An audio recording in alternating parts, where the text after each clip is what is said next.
திருத்தணிகைமலை முருகன் கோயில். இது கடல் மட்டத்திலிருந்து 700 அடி உயரத்தில் இருக்கு. மலை குன்றின் மேல் இருக்கிறது.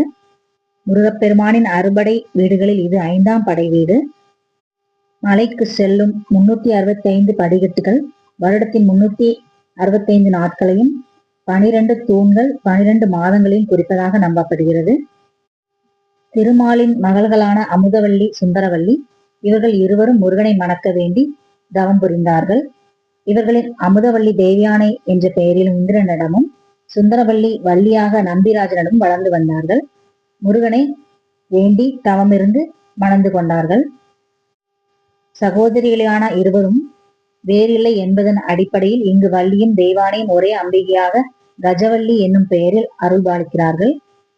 இந்த அம்பாள் வலக்கையில் வள்ளிக்குரிய தாமரையும் இடக்கையில் தெய்வானைக்குரிய நீலோத்பவ மலரும் வைத்திருக்கிறார்கள். தங்கத்தேர் புறப்பாடு இல்லாத வெள்ளிக்கிழமைகள் இவள் கிளி வாகனத்தில் எழுந்தருளியுள்ளார். இந்திரன் முருகப்பெருமானை ஆடி கிருத்திகை அன்று பூஜை செய்து வழிபட்டதாக ஐதீகம். எனவே இத்தலத்தில் ஆடி கிருத்திகை விழா வெகு விமர்சையாக கொண்டாடப்படுகிறது.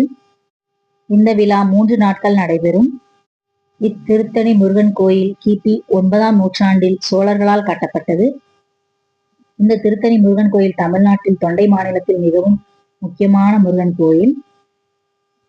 இத்தலத்தில் முருகன் கையில் சக்தி ஹஸ்தம் எனப்படும் வஜ்ரவேலுடனும், மற்றொரு கையை இடக்கையை தொடையில் வைத்து ஞான சக்தி பெற்றவராக காட்சி தருகிறார். மற்ற கோயில்களில் உள்ளது போல இந்த முருகன் இடம் வேல் கிடையாது. அலங்காரத்தின் போது மட்டுமே தனியாக வேல், சேவல் கொடி வைக்கின்றனர். இந்த கோயில் சென்னையிலிருந்து 84 கிலோமீட்டர் தொலைவிலும், அரக்கோணத்திலிருந்து 18 கிலோமீட்டர் தொலைவிலும் அமைந்துள்ளது. சூரபத்மனால் தேவலோகத்திலிருந்து கவர்ந்து கொண்டு செல்லப்பட்ட சங்கநிதி, பதுமநிதி, காமதேனு, சிந்தாமணி, கற்பகத்தரு முதலிய செல்வங்களை மீட்டு பெறுவதற்காக இந்திரன் முருகனை இங்கு பூஜை செய்தான். திருத்தணிகை மலைக்கு தென்புறத்தில் உள்ள ஒரு சுனையில் நீலோர் பல மலர்கொடியை நட்டு வளர்த்து அதன் பூக்களை கொண்டு காலை, மாலை, நண்பகல் என்று 3 வேளைகளும் இந்திரன் முருகனை பூஜை செய்தார். சப்த ரிஷிகள் என்று கூறப்படும் வசிஷ்டர் முதலான 7 முனிவர்கள் இங்கு முருகனை பூஜை செய்தார்கள். பழமையான திருத்தணி முருகன் கோயிலில் அருணகிரிநாதர் இத்தலத்தை போற்றி 63 திருப்பாடல்களை பாடியுள்ளார். இத்தலம் 600 ஆண்டுகளுக்கு முன்பே புகழ் பெற்று இருந்திருக்கிறது. 1000 ஆண்டுகளுக்கு முன்பே பல்லவ, சோழ மன்னர்களால் இத்தலம் போற்றப்பட்டுள்ளது. தீராத துன்பம் கொடுத்து சூரபதுமனுடன் போர் புரிந்து தேவர்களின் துயரத்தை நீக்கி அதன் பின் வள்ளியை மணந்து கொள்ள வேடர்களுடன் விளையாட்டாக போர் புரிந்து முருகப்பெருமான் கோபம் தணிந்து அமர்ந்த இத்தலம் திருத்தணிகை மலை. அடியார்களின் துன்பம், கவலை, பிணி, வறுமை முதலியவற்றை தணிக்கும் இடம் ஆதலாலும் திருத்தணிகை என பெயர் பெற்றது. முருகன் இத்தலத்தில் ஒரு தனி மலையில் கிழக்கு நோக்கி எழுந்தருளியுள்ளார். இம்மலையின் 2 பக்கங்களில் மலை தொடர்ச்சி பரவி உள்ளது. வடக்கே உள்ள மலை வெண்மையாக இருப்பதால் பச்சரிசி மலை என்றும், தெற்கே உள்ள கருநிறமாக இருப்பதால் புண்ணாக்கு மலை என்றும் அழைக்கப்படுகிறது. சரவண பொய்கை என்ற திருப்புகழ் பெற்ற குமார தீர்த்தம் என்ற திருக்குளம் மலை அடிவாரத்தில் உள்ளது. 1,00,000 உத்ராட்சங்களால் ஆன உத்ராட்ச மண்டபம் இங்குள்ள உற்சவர் சந்நிதியாக உள்ளது.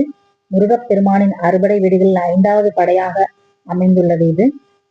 இங்கு முருகப்பெருமான் சாந்த சொரூபமாக அமைந்துள்ளார். தேவேந்திரன் யானையை தெய்வானைக்கு கல்யாண பரிசாக தந்த தலம். யானை என்பது ஐராவதத்தை குறிக்கும். இங்கு மூலஸ்தானத்துக்கு முன்பாக மயிலுக்கு பதிலாக யானை உள்ளது. முருகன் கோபம் தணிந்து காட்சி தரும் ஸ்தலம் என்பதால் இங்கு சூரசம்காரம் கிடையாது. கோயில் இங்கு எப்போதும் 6 மணியிலிருந்து இரவு 9 மணி வரை தொடர்ச்சியாக திறந்திருக்கும். எந்த தளத்திலும் காண முடியாத வழக்கமாக இத்தலத்து ஆபத் சகாய விநாயகரை கடைசியாகத்தான் வணங்குதல் வேண்டும் என்று சொல்கிறார்கள். இத்தலத்தில் வேறெங்கும் காண முடியாத விஷ்ணு துர்க்கை ஆலயம் உள்ளது. மூலவர் சந்நிதியின் மேல் உள்ள விமானம் 6 தலங்களை கொண்டது.